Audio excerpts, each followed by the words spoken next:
चढे अनुतापाशी दुनीव चढे अनुतापाशी दुनीव अनुतापाशी दुनीव अनुतापाशी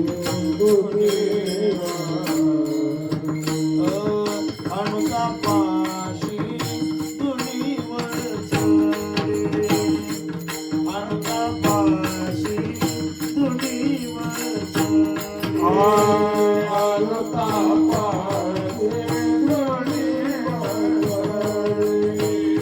अनुतापाशी दुनीव चढे प्रेम वारे आगले प्रेम वारे आगले अनुतापाशी दुनीव चढे अनुतापाशी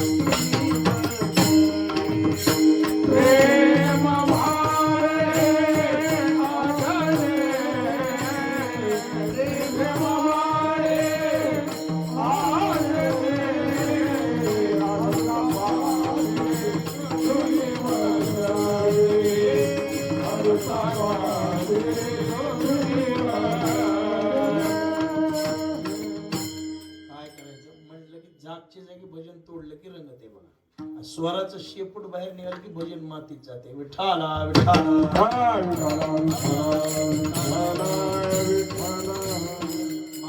अनुतापाशी दुनीव चढे. साधूच्या सानिध्यामध्ये अनुताप वाढतो मनुष्याचा.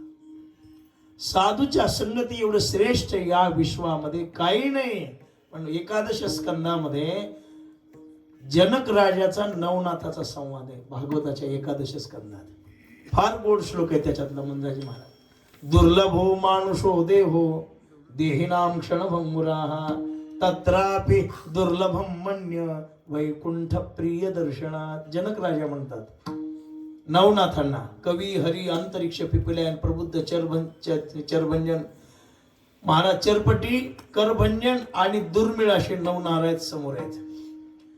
जनक राजांनी सांगितलं महाराज कवी नारायण महाराज या जगामध्ये सत्संगती दुर्लभ आहे. महत् सत्संगस्ती दुर्लभ. इथे श्री गुरु चैतन्य महाराजांनी खोडवा सावरगावला 3 दिवस प्रवचन केले होते या नारद भक्ती सूत्रावर. साधूची दुर्लभो त्रयमेव तत् म्हणलेलं आहे. मनुष्यत्वम मुमुक्षत्वम महापुरुष संश्रया. या गोष्टी दुर्लभ आहेत. मनुष्य जन्म दुर्लभ आहे. माणूस जन्माला येऊन माणसासारखं वागणं दुर्लभ आहे. दिसाय माणस आहेत पण जनावरांचा उतार आहे.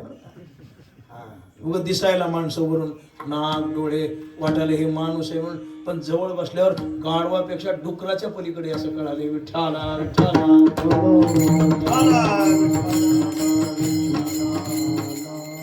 मनुष्य जन्म दुर्लभ आहे. बरं परमेश्वर दादा झोप येते का नाही? ऐका, मनुष्यत्वम मोक्षत्वम साधकत्व दुर्लभ आहे आणि महापुरुष संश्रय महापुरुषाचा सानिध्य मिळणं दुर्लभ आहे. गुरुजी साधूचं सानिध्य प्राप्त होऊ शकत नाही. जगात कोणत्याही माणसाचं सानिध्य प्राप्त होईल आपल्याला, कोणत्याही माणसापर्यंत हात पोहोचतील. प्रधानमंत्री सुद्धा आपल्याला दूर लोटू शकत नाहीत आपली योग्यता झाल्यावर. पण साधूचं सानिध्य मिळणं फार अवघड आहे. मिळतच नाही. ओ विठ्ठला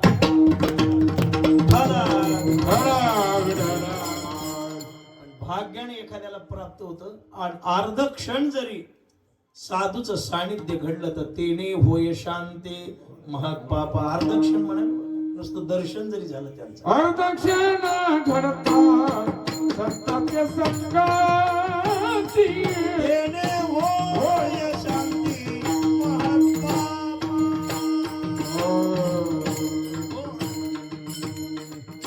अर्ध क्षण घडता संताची संगती. सांगितलं ना, तेने होय शांती महत् पापा. बरोबर आहे. महत् पापाची शांती होते त्याच्यामुळं. आणि शांती पण जीवनामध्ये घडणं मुश्किल आहे ना पांडुरंग महाराज. मिळाल्यानंतर शांती होते पण साधूची भेट अवघड आहे. बहु घड आहे संत भेटे परी जग जेठे करुणा केली. फार अवघड आहे. पण जर येत कदाचित आपल्या बहुभाग्यानं अनंत जन्माच्या सुकृतानं जर घडले तर त्यांच्या एवढा भाग्यवान कोणी नाही महाराज. अर्धक्षण संगती काय करू शकते? अहो माझ्यासारख्याला वर्णन करताच येत नाही, एवढं करू शकते. हे विठ्ठला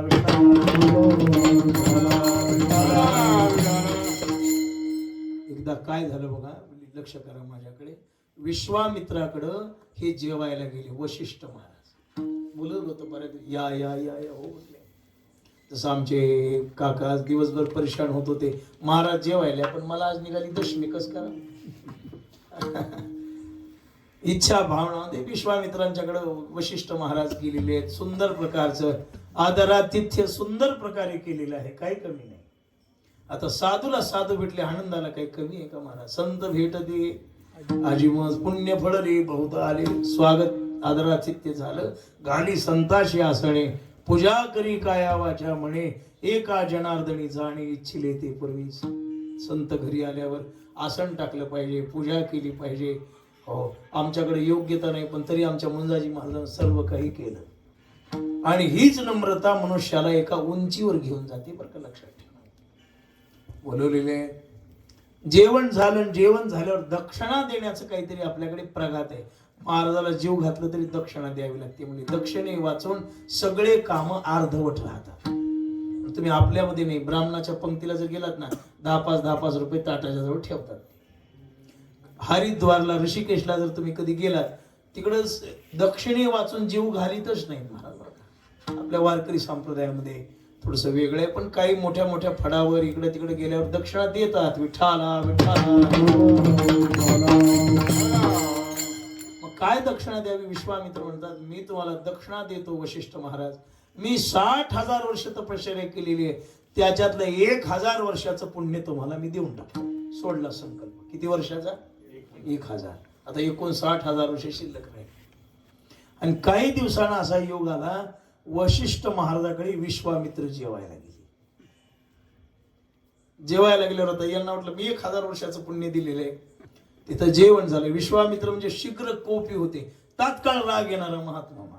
तात्काळ राग. साधूत 2 प्रकार असतात, एक सौम्य महात्मा आणि एक शीघ्र कोपी महात्मा. वामन भाऊ रागीट होते म्हणून काय संत नव्हते का? आणि वामन भाऊ शांत, भगवान बाबा शांत होते. मोतीराम महाराज तापड होते, माधव मामा शांत होते. साधूत 2 प्रकार असतात. म्हणून तर माय बाप ही जी उपमा दिली ना, बाप म्हणजे क्रोधाचा स्वभाव, रागीट स्वभाव बाप, आणि साधूकडे सौम्यता असते आईसारखी. बापासारखे महात्मे रागवत आहे, कधी कधी शिवाय देतात महात्मे, बोलतात, ते वडिलाची भूमिका साकारतात. आणि कधी कधी आई सारखे आपल्याला जवळ घेतात. साधूकडे 2 गुण असतात. तुम्ही संत माय बाप कृपावंत. महाराज म्हणले नाही का, गेल्यावर जेवण वगैरे झालं. मग आता वशिष्ठ महाराज म्हणले, महाराज माझ्याकडे काही फार मोठं पुण्य वगैरे नाहीये बरं का, मी काही तपश्चर्या केली नाही, पण मी तुम्हाला दक्षिणा देतो. कोणते? माझ्या जीवनामध्ये जर रामरायाच्या सानिध्यामध्ये कोण्या साधूची संगती घडली असेल तर अर्ध्या क्षणाची सत्संगती मी तुम्हाला देऊन टाकतो. दुर्वास म्हणले, मी 1,000 वर्षाचं पुण्य दिलं आणि हे ब्राह्मण मला म्हणाले अर्ध्या क्षणाची संगती. राग आला की मला. राग आल्यावर म्हणले, अहो हे काय देता मला तुम्ही? अहो हे तुमच्या 1000 वर्षाच्या तपश्चर्येपेक्षा श्रेष्ठ आहे. कशावरून? म्हणले चला निकाल द्यायला ब्रह्मदेवाकडे गेले. ब्रह्मदेवा, 1,000 वर्षाचं पुण्य जास्त का अर्धक्षण साधूची घडलेली संगती जास्त? आता ब्रह्मदेवाला वाटलं आपण जर साधूची संगती जास्त म्हणतो तर दुर्वास महाराज काही साधा नाही, सराप देते काहीतरी शाप देऊन आपल्याला दुःख पदरात पडते. काही ठिकाणी मौन राहिलेलं बरं असतं बरं. कीर्तनात मौन राहणं महत्वाचं आहे. कीर्तनात बोलायचं नाही, कुणी मर्यादा सांभाळा. काही काही भजनी माईकवर महाराजाला बोलालीत महाराज. अरे काही मर्यादा आहे का? बसलेले नाही, केवढाही पंडित आला तरी महाराज सोडून मध्ये बोलायचं नाही. कथेत बडबड केलं की त्याचं काय पाप लागते? कथे माझी बडबड करील जो कोणी बेंडू खोनी पचली पडे. काही काळ पुढे बसलेले माणसं का पाहणारीत महाराजाला? अहो का महाराज असं भजनी मी सांगत असतो, प्रमाण सुद्धा म्हणायचं. महाराजानं काढून दिलं तर म्हणायचं, म्हणायचंच नाही. स्वयंबुद्धीनं म्हणायचंच नाही. काढतो आम्ही एखादं प्रमाण मूड आल्यावर. आणि मग त्या आम्ही काढलेल्या प्रमाणाला तुम्ही दुसरी चाल 2 चाली लावून म्हणायची. आमची एक चाल म्हणायची आणि तुमची एक चाल म्हणायची. मी म्हणलं पहिल्या चरणात ते बी चौघाने एकदाच खावतळायचं नाही, डोळ्यानं खुणवायचं. तुम्ही पहिलं म्हणा, दुसरं तुम्ही, चौघांनी वाटून घेऊन 4 माईक वरलेनी म्हणायचं. हे असं शास्त्र आहे बरं का कीर्तनाचं. याचं विठ्ठला विठ्ठला विठ्ठला विठ्ठला. लक्ष करा. काय म्हणलं आता बोलायचं नाही. ब्रह्मदेवाने सांगितले हे बघा म्हटले 4 डोके खाजवले पण मला काही याचं उत्तर कळालं नाही. मी सामान्य मनुष्य आहे आणि तुम्ही काय करा मी सांगतो तसं करा म्हणले. तुम्ही शेष नारायणाकडे जा. वाल्मिकीला मोबाईल ठेवा. काय चाललंय? विठ्ठला विठ्ठला विठ्ठला विठ्ठला. हे सांगायलो की मी विठ्ठला विठ्ठला विठ्ठला विठ्ठला. हो लक्ष करा माझ्याकडे. मला याच्यातलं काही समजत नाही म्हणले तुम्ही शेष नारायणाकडे जा. शेष नारायणाकडे गेले. महाराज अर्धक्षण घडलेल्या साधूच्या संगतीचं पुण्य जास्त का 1000 वर्ष केल्या तपस. त्यांनी सांगितलं खांदी भार पोटी भूकन काय खेळायचे. पोटात भूक असल्यावर मनुष्य नीट बोलू शकत नाही आणि डोक्यावर ओझ असल्यावर माणसाला नीट बोलता येत नाही. माझ्या डोक्यावरचं ओझ बाजूला करा. मग काय करा? माझ्या डोक्यावरची पृथ्वी बाजूला करा. हे विश्वामित्र म्हणले हो. लगेच संकल्प सोडला. 1000 वर्षाचं पुण्य देऊन टाकतो म्हणले. पृथ्वी माते बाजूला होय. केसा इतकी सुद्धा हल्ली नाही. कशा इतकी? केसा इतकी सुद्धा हल्ली नाही. पुन्हा खवळला. 58,000 वर्षाचं उरलेलं ते देऊन टाकतो. महाराज मग तर खाली दबलीवरी आलीच नाही. आणि मग आमच्या वशिष्ठाने सांगितलं माझ्या जीवनामध्ये जर साधूची संगती घडली असेल तर अर्ध्या क्षणाची संगती हे पृथ्वी माते तुला देतो. बाजूला होय म्हणल्यावर पृथ्वी बाजूला झाली.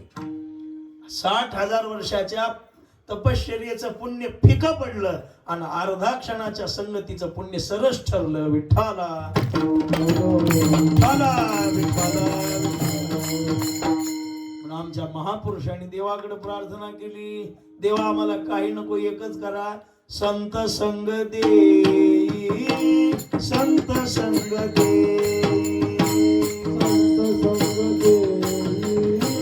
संत संग दे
आमची दुसरी अपेक्षा नाही. संत संगती दे चरण सेवा जेणे हा तुझा विसरण पडावा. हाची भाव माझी या जीवा पुरवी देवा मनोरथ. देवा आमची भावना आहे साधूची संगती दे. सत्संगतीशिवाय उद्धार नाही. साधूच्या संगतीशिवाय कल्याण नाही. पण आमच्या जीवनामध्ये आम्हाला हेही माहिती आहे बहु अवघड आहे संत भेटी. फार अवघड. किती पवना घाला वेल पालाण पायी चढवेल गगन भूत भविष्य कळो येईल वर्तमान परी त्या साधूचे नकळे महिमान. ऐशे कैशी आणि भेट तिथे साधू. एक सुभाषित आहे दुर्लभो मानुषो देहो देहिनाम क्षणभंगुराहा तत्रापि हे झालं शैले शैलेन माणिक्यम. हे सुभाषित. मौक्तिकम न गजे गजे साधो नैव सर्वत्र चंदनम न वने वने. मी सांगितलं दुर्लभो त्रयमेव तत् सांगत असताना ते महापुरुष संश्रय इथे तेच सांगितलं. शैले शैलेन माणिक्यम मौक्तिकम न गजे गजे. कोण्याही पर्वतावर